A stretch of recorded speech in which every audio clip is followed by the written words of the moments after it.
Hello everyone, I welcome you all on my YouTube channel quant tricks. तो कैसे हैं आप सब लोग। आज करेंगे हम आरआरबी क्लर्क मेंस की एक और क्लास। रेगुलरली मेरे चैनल क्वांट ट्रिक्स पे ये क्लासेस हो रही हैं। हर रोज सुबह 9 बजे क्लास होती है। आप उसको रेगुलरली फॉलो कीजिए, ये आपकी एग्जामिनेशन के लिए बहुत हेल्पफुल रहेगी। आज हम जो क्लास कर रहे हैं उसमें हम स्पेसिफिकली अर्थमेटिक को कवर करेंगे। सारे टॉपिक से अर्थमेटिक के क्वेश्चन लिए गए हैं और कुछ क्वेश्चन प्रीवियस ईयर से भी लिए गए हैं। तो क्लास को जरूर देखिए, और जिन्होंने प्रीवियस क्लासेस नहीं देखी है उन क्लासेस को देखिए। हर रोज क्लास होती है सुबह 9 बजे। स्टार्ट करते हैं आज की क्लास। फर्स्ट क्वेश्चन है इसमें हमारे पास। तो ये कहता है कि ट्रेन एक्स का cover train X crosses train Y in 18 second when travelling in opposite direction.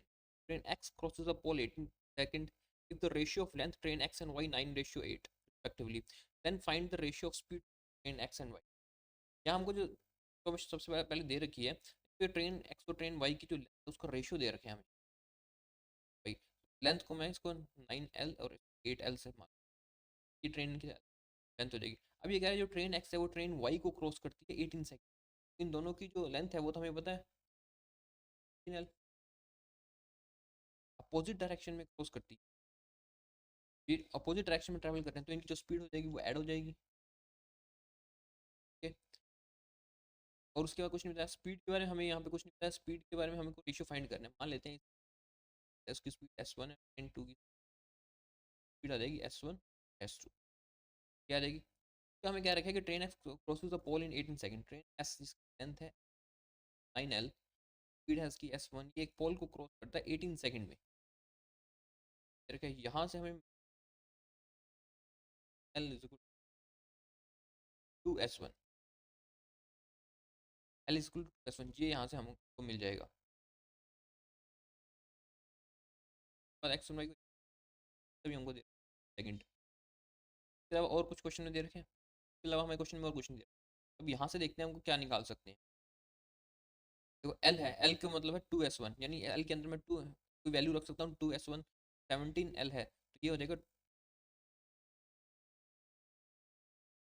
s1 18 18 year से 16 s1 और s2 का रेशियो आ जाएगा हमारे पास 9:8। और हमारा को फाइंड क्या करना है, स्पीड का रेशियो फाइंड करना है, जो कि होगा 9:8। करेक्ट नहीं था, सिर्फ हमें इस दो क्वेश्चन में दो फॉर्मूले दिए थे, इसके अंदर हमको वैल्यू पुट करनी थी और बहुत ईजी क्वेश्चन। ऐसे क्वेश्चन ही आएंगे आरआरबी क्लर्क मेंस में। चलते हैं नेक्स्ट क्वेश्चन पे। ये हिंदी में जिन्होंने हिंदी में देखना है, ये क्वांटिटी कंपैरिजन का, तो ये भी एक अर्थमेटिक का ही फॉर्म है। इस ऐसे भी क्वेश्चन एग्जामिनेशन में आते हैं। अभी पीओ मेंस में भी आए थे, सो क्लर्क मेंस में भी आने के पूरे चांसेस है। कहते हैं क्वांटिटी 1 में boat can cover 460 kilometre in hours in upstream and downstream speed of boat is 40% more than the speed of upstream. Then find the time taken by boat to cover 250 km upstream and in downstream. एक boat है जो 460 kilometre जाती है 20 hours में upstream. इसकी upstream speed हमको यहाँ से मिल जाएगी, हो जाएगी 20। ये तो हो जाएगी इसकी अपस्ट्रीम स्पीड। एंड जिसकी डाउनस्ट्रीम स्पीड है वो 40% the boat in upstream speed, यानी जिसकी डाउनस्ट्रीम स्पीड है 40% ज़्यादा है अपस्ट्रीम से। तो इसकी स्टिल वाटर स्पीड हो जाएगी, ये रेशियो बनेगा इसका डाउनस्ट्रीम वाटर का एंड अपस्ट्रीम। अपस्ट्रीम की स्पीड हमको पता ही है यहाँ पे 20 है, बट और डाउनस्ट्रीम स्पीड मिल जाएगी इससे हमको, एंड स्ट्रीम भी मिल जाएगी किलोमीटर पर आवर। अब उसके बाद हमको पूछा है find the time taken bye boat upstream. 250 kilometre जब जाती है स्पीड है उसकी 36 किलोमीटर जब भी डाउन स्ट्रीम जाती है, डाउन स्ट्रीम स्पीड है 28। तो टोटल पूछा है कि इसको कितना टाइम लगता है इसको जाने में, 250 किलोमीटर अपस्ट्रीम जाने में और 336 डाउन स्ट्रीम जाने में। जब 220 किलोमीटर अपस्ट्रीम जाती है तो इसको लगता है 12.5, और डाउन स्ट्रीम देखते हैं तो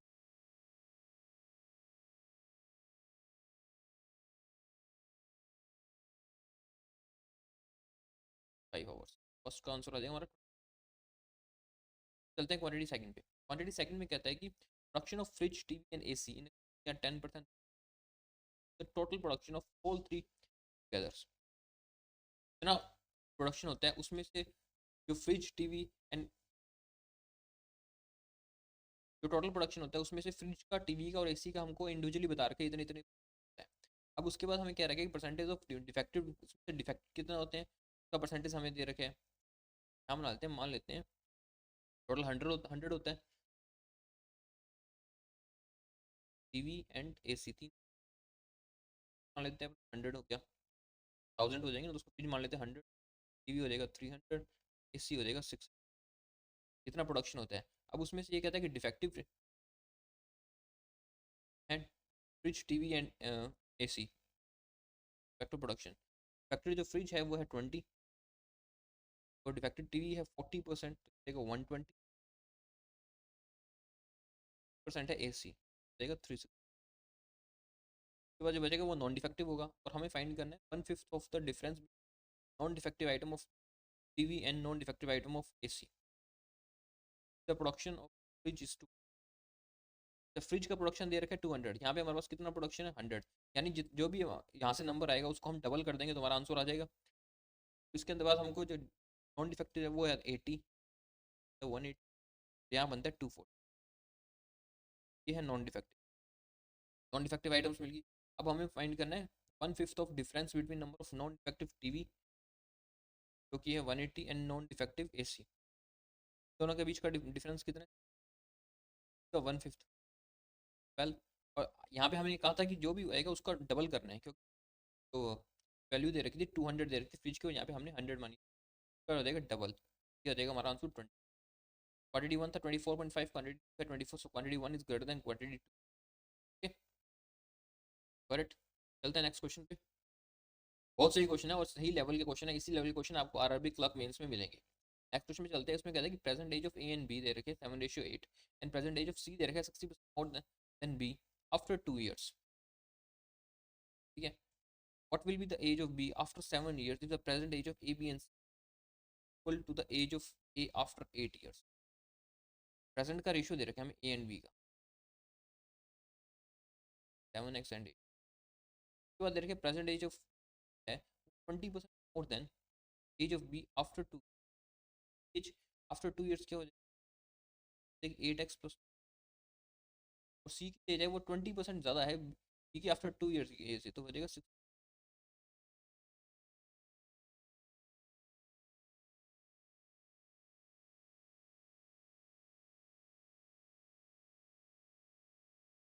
ये निकल जाएगी हमारे पास सी की एज,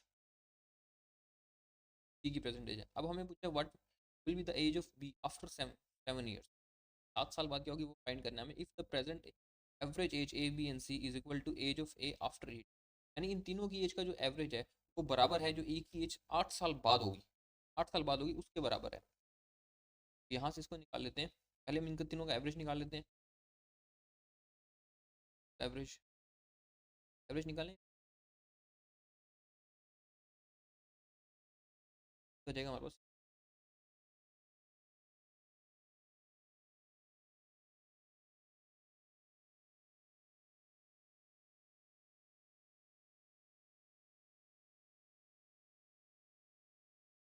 ए की एज आफ्टर 8,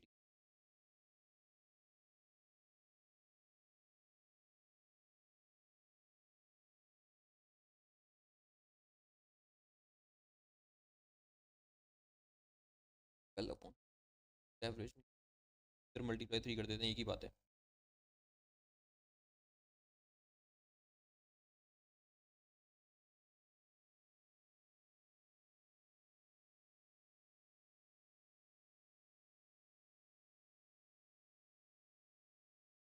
इसको काट लेते हैं,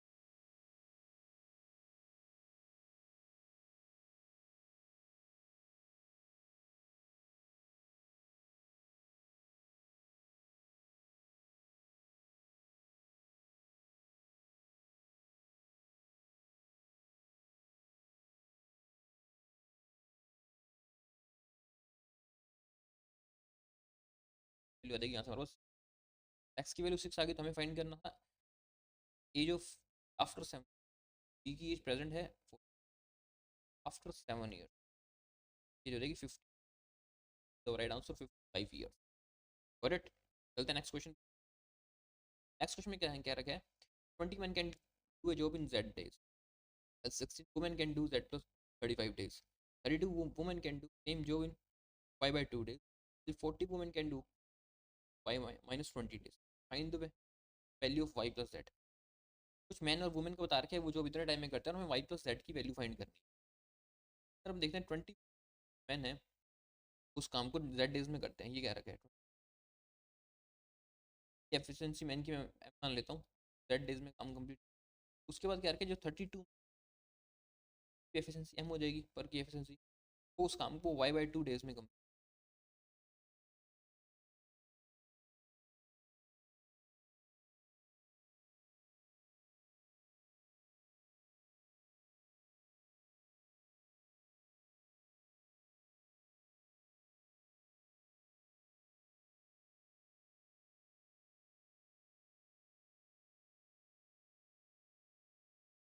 तो वुमेन में क्या रखा है कि मान लेते हैं काम को कंप्लीट करती हैं Z+35, तो 40 वुमेन काम को एफिशिएंसी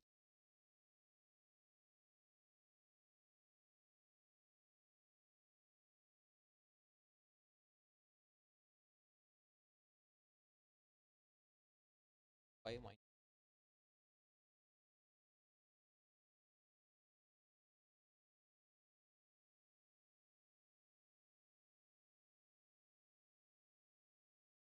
निकल के 5 है।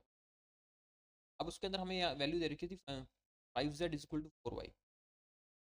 तो यहाँ से अगर मैं Z की वैल्यू उसमें पुट कर दूँ या मैं Y की वैल्यू पुट कर दूँ तो एक की आंसर हमको आ जाएगा, एक का आ जाएगा तो दूसरे डाल देंगे। जैसे ये अब इसको रख लेते हैं, वैल्यू रखें 5Z की रखें कि 4Y की रखें।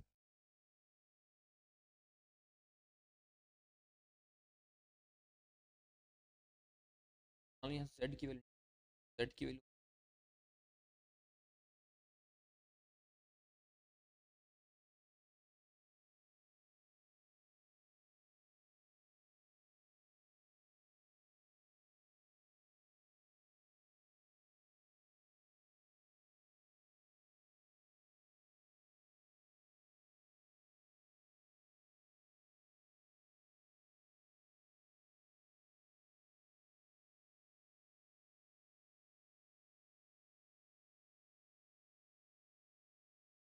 आ जाएगी, Y की वैल्यू, Y की वैल्यू जो 50 आ गई, Z की वैल्यू भी आ जाएगी हमारे, Z की वैल्यू आ जाएगी, Z की वैल्यू आ जाएगी यहाँ से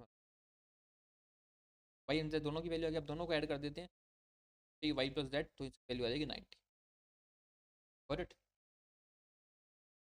अगर आपको क्वेश्चन अच्छे लग रहे हैं तो प्लीज़ इस वीडियो को लाइक कर दो, चैनल को सब्सक्राइब कर दो, क्योंकि अगर आप चाहते हो कि रेगुलरली ऐसे प्रैक्टिस करना और 2026 के लिए हर रोज़ सुबह 9 बजे प्रैक्टिस करना चाहते हो मैथ्स की, क्वांट की, तो आपको इस वीडियो को लाइक करना और चैनल को सब्सक्राइब करो, ताकि रेगुलरली आपको वीडियोस आते पता चल जाए और आप उसको डेली सॉल्व करो। चलते हैं नेक्स्ट क्वेश्चन। नेक्स्ट क्वेश्चन में कहते हैं कि डेटा सफिशिएंसी क्वेश्चन।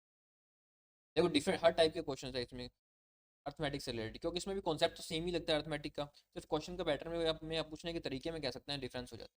कहते हैं there are two mixture X and T and each of them contain oil and water only. Total quantity of mixture T is 500 liters. Find the quantity of oil in mixture X. में कुछ दो mixture दे रखे हैं S and T के। ये कह रखे कि each of them contain oil and water only. S and T दो मिक्सचर है, तो दो ही चीज़ें करते हैं, ऑयल एंड वाटर, कोई चीज़ इनके पास नहीं है। टोटल क्वांटिटी दे रखी है जो टी की है वो 500 है। Find the oil in quantity X, oil की वैल्यू फाइंड करनी है हमको, ऑयल इन क्वांटिटी। फर्स्ट में कहता है कि mixture x contain oil and milk है, वो है 3, quantity of oil in mixture more than quantity of water in it. इसमें दे रखा है कि 300 ज़्यादा है वाटर से, तो देगा 104, तो एग्जैक्ट वैल्यू ही आ गई हमारे। उसके बाद दे रखा है and 240 litre more than quantity of water in mix. जो ऑयल है टी में 240 लीटर मोर है क्वांटिटी एक्स है, तो इसमें वाटर की वैल्यू आ जाएगी हमारे पास, वाटर की वैल्यू आ जाएगी तो ऑयल की वैल्यू भी निकल जाएगी, क्योंकि दोनों का रेशियो हमको दे रखा है। तो स्टेटमेंट 1 से तो हमारा आंसर आ रहा है। अब चलते हैं स्टेटमेंट 2 पे।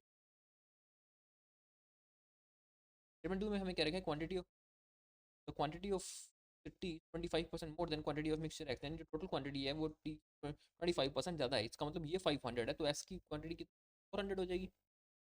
तो देर के रखा है कि mixture x contain 160 litre of milk water, 160 litre of water है तो मिल्क कितना हो जाएगा 240 लीटर। और हमें फाइंड क्या करना था, मिल्क फाइंड करना था इसके अंदर। ऑयल फाइन करना है एक्स के अंदर, तो इसके 240 एंड 240 इसका हमारा स्टेटमेंट सेकंड से भी आंसर है, इसका मतलब स्टेटमेंट वन अलोन से भी आंसर है, स्टेटमेंट अलोन से भी आंसर है, तो हमारा आंसर होगा ऑप्शन नंबर 3, इधर स्टेटमेंट वन अलोन और statement two alone is sufficient. Correct. चलते हैं नेक्स्ट क्वेश्चन पे। नेक्स्ट क्वेश्चन में कहता है कि 6 year hence from now what will be the sum of present age of M. 6 साल बाद एम एंड एन की एज का कितनी होगी। कहता है कि 12 year ago M is 6 year younger than N. Statement one से कहता है M is 6 year younger than N 12 year ago. देखो जो 12 ईयर एगो डिफरेंस था ना, वही डिफरेंस आज भी रहेगा, डिफरेंस सेम ही रहता है, क्योंकि दोनों में डिफरेंस तो कम नहीं हो सकता ना, कि वो ज़्यादा बड़ा होगा तो वो भी बड़ा ही होगा। स्टेटमेंट वन से तो हमें ये पता चलता है कि एम और एन का जो डिफरेंस है वो 6 ईयर है। स्टेटमेंट कहता है कि ratio of the present age 8, तो उनकी प्रेजेंट एज है उसका रेशियो दे रखा है 8 रेशियो। अब प्रेजेंट एज दे रखी है का रेशियो दे रखी है, एग्जैक्ट एज तो नहीं दी, लेकिन इन दोनों का डिफरेंस जोड़ते हैं तो उसका डिफरेंस मिलता है हमको से, तो डिफरेंस पता चल जाएगा, दोनों का रेशियो पता चल जाएगा, तो दोनों की एज भी हमें पता चल जाएगी। तो बोथ दोनों चाहिए हमको, इसका आंसर आएगा हमारा both statement one and two, number last है, both statement one and two the right answer. Correct. चलते हैं नेक्स्ट क्वेश्चन पे।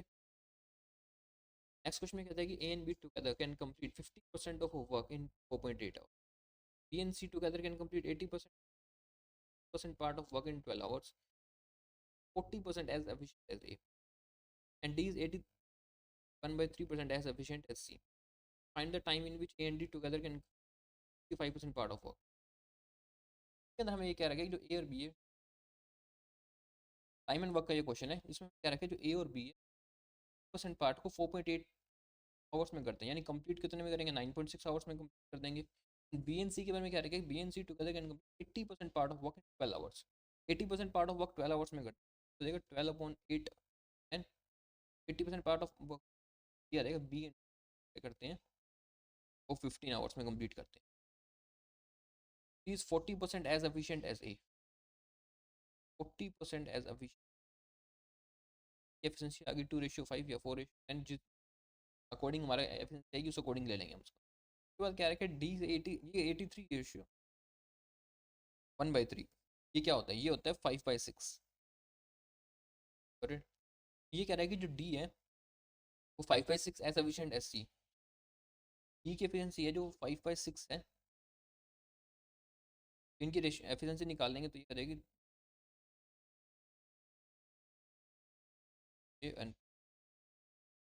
एफिशिएंसी आ गई ए बी एंड सी की।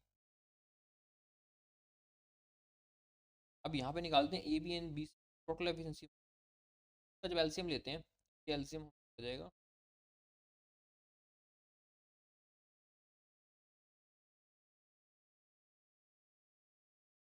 480 तक, तो भी ज़्यादा देखते हैं, तो ये चलेगी ए चलेगी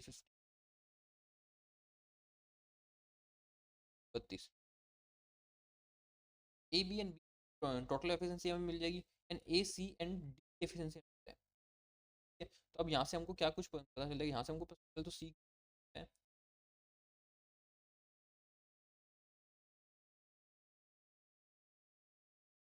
बोले ए जो है 12 बड़ा है, ए की एफिशिएंसी 12 ज़्यादा, तो ये लेंगे, ये एफिशिएंसी होगी हमारे, सी की एफिशिएंसी हो जाएगी वो 12, बी की एफिशिएंसी 10, ए की एफिशिएंसी हो जाएगी यहाँ से, सबकी एफिशिएंसी आ गई हमारे पास। अब चलते हैं क्वेश्चन, क्या पूछा है क्वेश्चन ने, पूछा है then find time whether can complete 50 part of work, it का 50% पार्ट, ए एंड डी मिलकर कितने टाइम, एंड डी की एफिशिएंसी, ए एंड डी की एफिशिएंसी वर्क है, टोटल काम ये कितने दिन में करेंगे 12, लेकिन हमको तो करवाना 5% काम, ये 5% काम कितने करेंगे, ये करेंगे 6। Option number D is the right answer, hours. Got it. चलते हैं नेक्स्ट क्वेश्चन पे। नेक्स्ट क्वेश्चन में एक और है ट्रेन से रिलेटेड, ये कहता है कि a train is running 97.2 kilometre per hour, ratio of time taken by train cross a platform to the time taken by cross platform B, platform A और बी की जितना टाइम लेती है ट्रेन क्रॉस करने में उसका रेशियो दे रखे 5:6, और लेंथ दे रखी है प्लेटफॉर्म की 185 and 2 respectively. Then find the total time taken by train cross both the platform respectively. दोनों प्लेटफॉर्म को ट्रेन कितने टाइम में क्रॉस करती है। तो ट्रेन की जो स्पीड है वो किलोमीटर पर आवर में दे रखी है, जबकि यहाँ पे मीटर है, तो सबसे पहले हम मीटर पर सेकंड में 5 करके इसको मीटर पर सेकंड में निकाल लेंगे। निकालते हैं।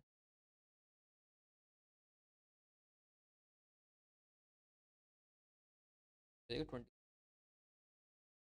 ये था कि मतलब ट्रेन की स्पीड। और ये कह रखा है जो ट्रेन की लेंथ नहीं दे रखी है, हमें लेंथ दे रखी है प्लेटफॉर्म की। Platform A and platform B की लेंथ दे रखी है। ट्रेन की लेंथ निकाल लेता हूँ। प्लेटफॉर्म की जो लेंथ है ये की वो है 185।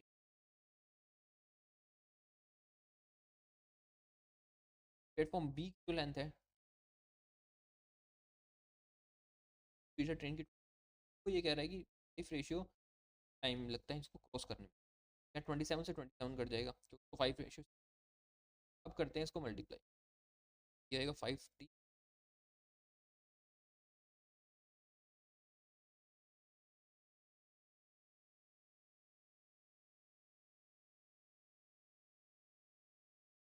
एक सौ दस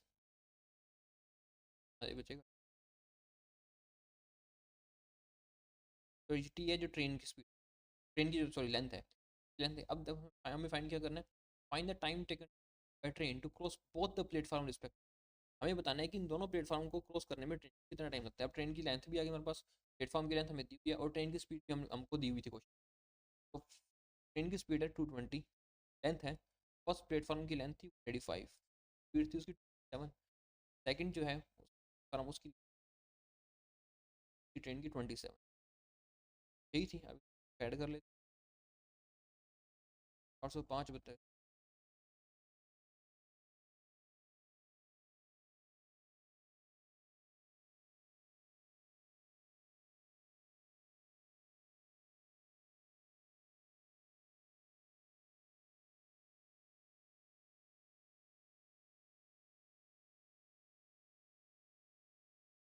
दिखाएगा 30, option number C is the right answer, 33 second.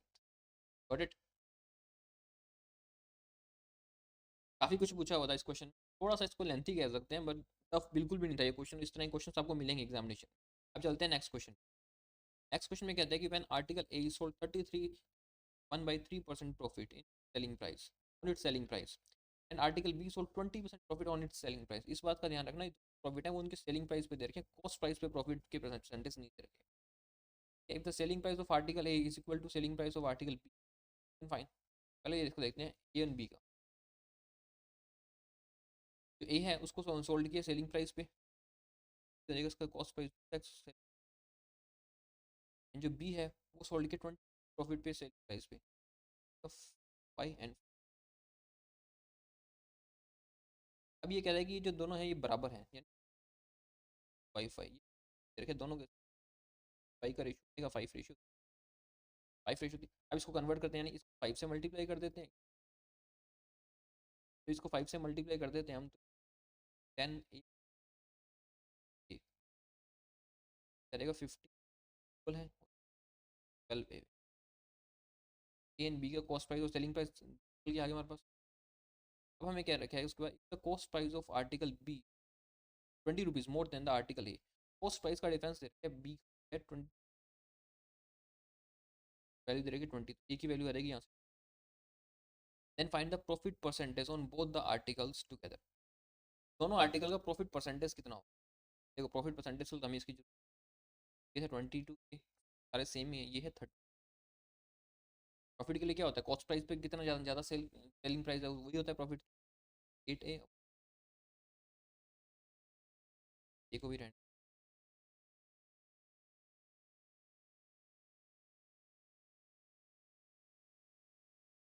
का प्रॉफिट निकलेगा और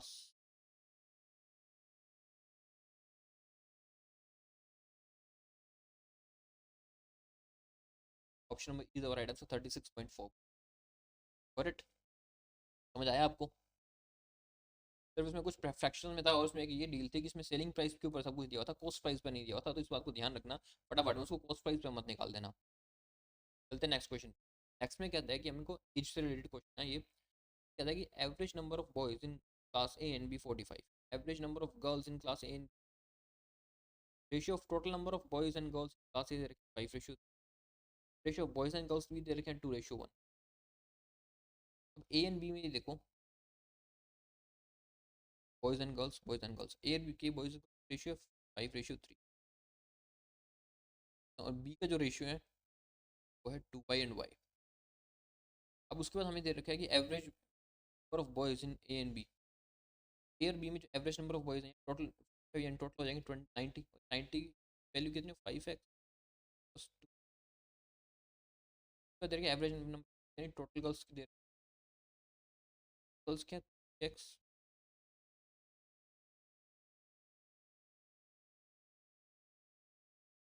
वैसे हम एक्स और वाई की वैल्यू निकाल लेते हैं इसको मैं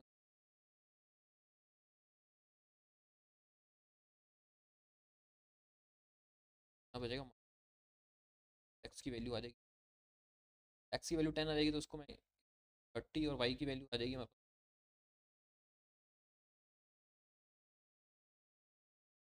वाई की वैल्यू भी 20 है। अब हमें फाइंड करना है difference between boys and girls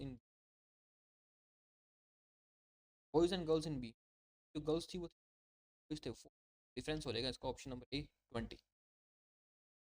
but चलते नेक्स्ट क्वेश्चन पे। नेक्स्ट क्वेश्चन में क्या रखा है कि Ritika invested X plus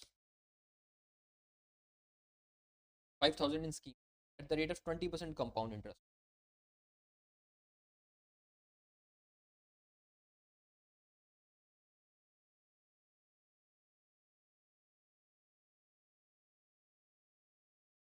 Ritika invested X plus 500 in scheme में at the rate of 20% compound interest annual for 2 years के लिए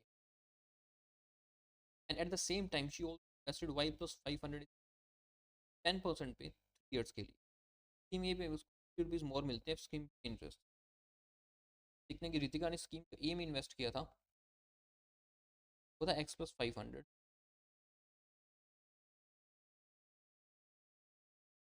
20% कंपाउंड इंटरेस्ट पे 2 years के लिए जिसकी एक्चुअल रेट निकलेगी वो थी 44 है। और ई में जो उसने इन्वेस्ट किया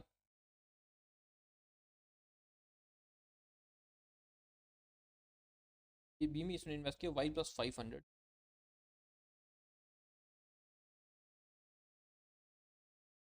10%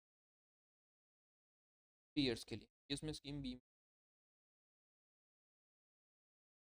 सिंपल इंटरेस्ट में इन स्कीम ए शी गोट 50 और इंटरेस्ट एंड बी स्कीम। ये क्वेश्चन सॉल्व करते हैं कि स्कीम ए 50 एक्स और वाई की वैल्यू फाइंड करनी है हमें। एक्स और वाई का रेशियो भी दे रखा है रेशियो 3 तो हम इसी रेशियो में रख लेते हैं ना।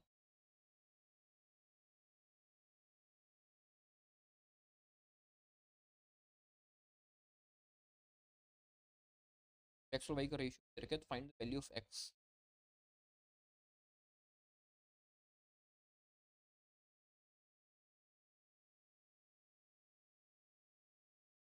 ये होता जाएगा हमारा 4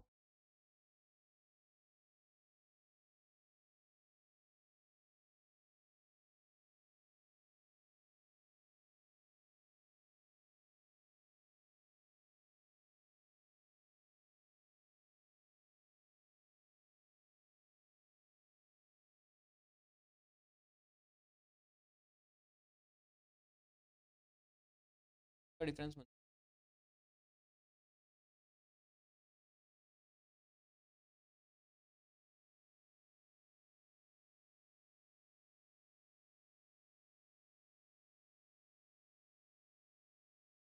देगा 1000 की वैल्यू आ जाएगी हमारे पास 1000 और एक्स और वाई की वैल्यू क्या है एक्स की वैल्यू और वाई की वैल्यू एक्स था हमारा 2 है वाई था हमारा 3 ए की वैल्यू 1000 तो एक्स की वैल्यू आ जाएगी 2000 एंड वाई की वैल्यू आ जाएगी 1000। जब दोनों को ऐड कर देते हैं यहाँ वैल्यू आ जाएगी हमारे पास 5000। Option number see the right answer 5000 हमारी सी की वैल्यू आ जाएगी दैट इज 5000। बट चलते हैं नेक्स्ट क्वेश्चन पे। नेक्स्ट क्वेश्चन में कहता है कि cost price of fridge is 20% more than the selling price of television. The ratio of cost price of television to the cost price of दे रखे 1:6। Difference दे रखे cost price of and selling price of television का 2000। इसमें कुछ अलग अलग ratios दे रखे हैं कॉस्ट प्राइस ऑफ फ्रिज के और टेलीविजन के। इसमें देख लेते हैं फ्रिज के टेलीविजन। सबसे पहले तो इसमें रेशियो दे रखे हैं cost price of television and cost price of fridge. Television की एक्स है और ये हमें रेशियो दे रखे हैं। उसके बाद दे रखे हैं cost price of 20% more than the selling price of television. तो सेलिंग प्राइस ऑफ टेलीविजन क्या हो जाएगा 5। तो दे रखे तो हमें क्या difference between cost price of fridge selling price of television. Cost price of television x value भी दे रखी है 2000 और फाइंड करना है selling price of shopkeeper sold at profit of 3000 30%। Cost price की वैल्यू आ जाएगी 12,000 उसको 30% प्रॉफिट में बेचता है उसका 3600 आ जाएगा इसका 15,600। Option number D is our right answer 15,600। बहुत सिंपल था, नहीं करना था। और ऐसे क्वेश्चन बिल्कुल भी नहीं छोड़ने हैं एग्जामिनेशन में। ये देखे कि अर्थमेटिक या बाद में आएगा, ऐसा कुछ भी नहीं है कि अर्थमेटिक टफ ही होगा और पहले नहीं करना है बाद में नहीं करना। अगर क्वेश्चन दिख रहे हैं ना, स्पेशली मैं आरआरबी क्लर्क मींस कर रहा हूँ, करना ही करना है उसको पहले। अगर दिख रहा है आपको कि ये आता है तो बाद के लिए नहीं छोड़ना। चलते हैं नेक्स्ट क्वेश्चन। नेक्स्ट में कहता है कि Ambika started a business investment of rupees y+7,000 after 6 Isha joined with Ambika investment of 500 more than the amount of Ambika invested. And at the end of the year, Ambika got a profit 6,000 out of the profit 9,500. And find the value. एक second.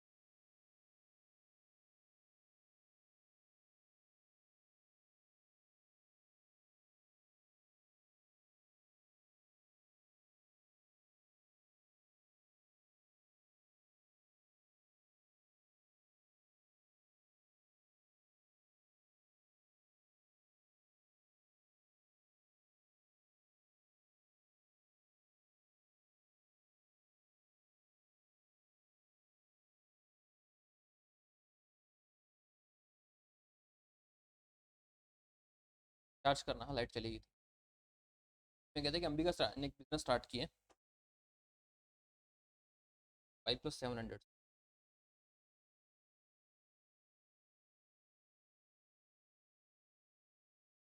After 6 ने join किया अंबिका को 5,000 more than the amount of which Ambika invested. Isha ने कितना 5+ ईशा ने 6 month बाद किया है। And Ambika in the end of the year Ambika का जो प्रॉफिट है वो दे रखे हैं हमें out of the profit of the profit है हमारा क्या का। Find the value of y+500। y+500 की हमको वैल्यू फाइंड करनी है।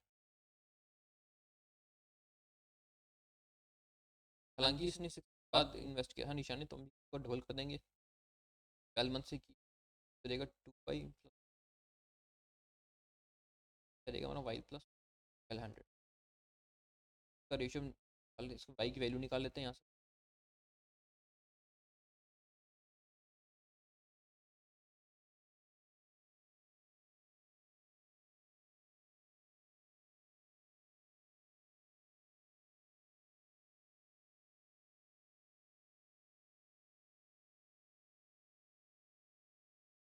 y की वैल्यू आ जाएगी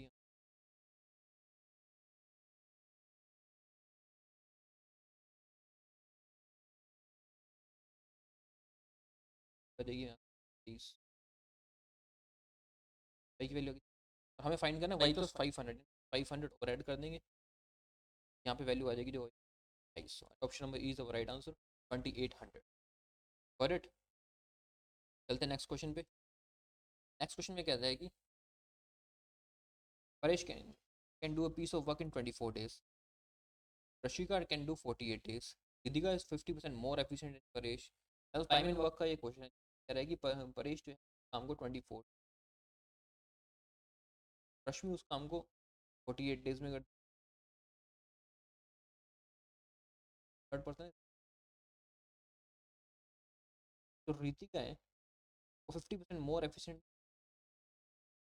एफिशिएंसी दे रही थी।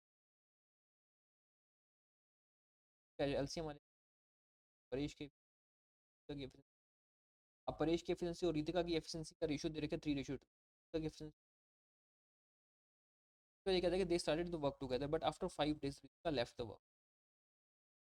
ये काम स्टार्ट किया इन तीनों डेफिनेंसी, उन्होंने मिलकर काम किया। After Ritika left, started the work together but after 5 days, 5 दिन बाद, इन दोनों 5 दिन तो रितिका ने काम छोड़ दिया, बचे परेश रशिका एफिशिएंसी। लेकिन उसने कहता है कि रितिका तो ये कहता है कि Paresh left the work before 3 days काम खत्म होने से 3 दिन पहले परेश ने भी काम करना छोड़ दिया। लेकिन मतलब जो आखिरी के 3 दिन तो रशिका ने काम किया था, यानी रशिका की एफिशिएंसी आखिरी के काम किया था। कितना काम किया? 30 काम यहाँ हो गया था, 3 काम यहाँ हो गया था, ये काम हो गया था 33 काम। बचा हुआ काम परेश और रितिका ने किया था, जिनकी एफिशिएंसी 48 में था टोटल काम। पीछे काम कितना बचा था इसके पास? 15। ये 15 काम इन्होंने एफिशिएंसी किया था। तो कितने दिन में किया था इन्होंने? 5 दिन में काम कंप्लीट। अब उसने पूछा find the time taken by all of them to whole work. सब ने मिलकर कितना काम किया था? 5 दिन तो इन्होंने काम किया था, 1 दिन इसने काम किया था, 3 दिन इसने काम किया था, 5 दिन इन्होंने काम किया था, 3 काम किया था, 8 दिन तो और 5 दिन इन्होंने काम किया, 13 days टोटल काम हुआ था। Option number 3 is the right answer, that is 13 days। Correct. चलते नेक्स्ट क्वेश्चन। नेक्स्ट क्वेश्चन में कहता है कि स्पीड वो 12 किलोमीटर पर आवर है and ratio speed of boat in still water is 2:3। Speed of stream दे रखी है यहाँ पे इसको 12 kilometre and ratio speed of stream to boat in still water. जो बोट की स्टिल वाटर में स्पीड है वो रेशियो 3 है, स्ट्रीम 18। अपस्ट्रीम डाउनस्ट्रीम स्पीड यहाँ से बस, अपस्ट्रीम स्पीड हो जाएगी वही, तो डाउनस्ट्रीम वो travel 180 kilometre upstream, 180 kilometre upstream जाती है with its usual speed. Upstream भी 30 आ जाएगा इसका time. After that it increase its speed x kilometre per hour, travel another 180 and that time by boat to travel both the distance in 4 hours. उसके बाद ये 180 kilometre और जाती है, तो अपनी स्पीड को इंक्रीज कर लेती है, बस x से कर देती है। इंक्रीज कर ली उसने स्पीड को बस x s से। जब उसने स्पीड इंक्रीज की है तो उसको जो टोटल टाइम लगे both both to travel in both difference, यानी इसमें और इसमें जो उनको टोटल टाइम मिला है वो 40 आवर्स का लगा। 40 आवर्स का तो पहले लग चुका था, लगा 10 आवर का। तो हमें एक्स की वैल्यू फाइंड करनी है कि उसने स्पीड कितनी इंक्रीज की कि 40 आवर्स में उसने पहले 180 क्रॉस कर लिया, फिर 180 एक और क्रॉस कर लिया। ये हो जाएगा हमारा 18 एक्स। कल क्या आ जाएगी हमारी एक्स की value, that is number B 12 kilometre per hour. Okay, कुछ नया मिला आपको कैसे स्पीड इंक्रीज करने के बाद भी क्वेश्चन में। चलते हैं नेक्स्ट क्वेश्चन पे। Okay, that's all for today. I hope आपको सेशन अच्छा लगा। सेशन अच्छा लगा तो प्लीज वीडियो को लाइक कर दो, चैनल को सब्सक्राइब कर दो, क्योंकि रेगुलरली ऐसे क्वेश्चंस आपको रोज मिलेंगे। हर रोज सेशन होता है सुबह 9 बजे, तो कुछ 20 से 25 क्वेश्चंस होते हैं। डेली मैं सेशन अपलोड करता हूँ बैंक से आने के बाद, तो इसको देखिए जितना ज़्यादा से ज़्यादा हो सके, और सेशन को शेयर भी कीजिए और चैनल को जरूर सब्सक्राइब करो ताकि रेगुलरली वीडियो आपको आती रहे। That's all for today, thank you very much.